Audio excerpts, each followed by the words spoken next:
కొంగ, నక్క కథ. ఒక అడవిలో ఒక నక్క ఉంది. దగ్గరలో ఉన్న చెరువు వద్ద ఒక కొంగ ఉండేది. వారిద్దరికీ స్నేహం కలిసింది. ఒక రోజున నక్క కొంగని ఇంట్లో విందుకు రమ్మని పిలిచింది. కొంగ సరేనంది. కొంగ నక్క ఇంటికి చేరుకుంది. నక్క కంచం తీసుకుని వచ్చి కొంగ ముందు పెట్టింది. తీయన వాసన వస్తున్న పాయసాన్ని ఆ కంచంలో వడ్డించింది. కొంగ తన పొడవైన ముక్కుతో దానిని తినడానికి ప్రయత్నించింది. కానీ ముక్కుకు ఏమీ చిక్కడం లేదు, నోటిదాకా పోవడం లేదు. అయ్యో, నీకు తినడం చేత కావడం లేదా? ఇటు ఇటు చూడు, ఇలా తినాలంటూ నక్క గబగబా పాయసమంతా నాకేసింది. కొంగ ఉసూరుంటూ ఆకలితో అలాగే చెరువు వద్దకు వెళ్ళిపోయింది. మరునాడు కొంగ వచ్చి నక్కను విందుకు పిలిచింది.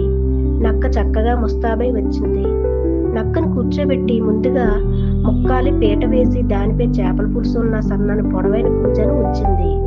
గుమగుమలాడుతున్న చేపల పులుసు నక్కకు నోరూరిస్తుంది. నక్క అటువైపు నుండి ఇటువైపు నుండి ఆ కూజను అందుకునే ప్రయత్నం చేసింది. కూజ అందడం లేదు. కూజ అందినా అందులో దాని ముఖం పట్టేటట్లుగా లేదు. అయ్యో, నీకు తినడం చేత కావడం లేదా? ఇటు చూడు, ఇలా జుర్రుకోవాలి అంటూ కొంగ తన పొడవైన ముక్కును కూజలో దూర్చి చేపల పులుసును జుర్రుకుంటూ క్షణాలలో దాన్ని ఖాళీ చేసింది. నేనంత ఆకలితో ఉంటే నన్ను పిలిచి నాకు అందకుండా చేసి నువ్వు జుర్రుకోవడం తగునా అని అడగాలనుకున్నది నక్క.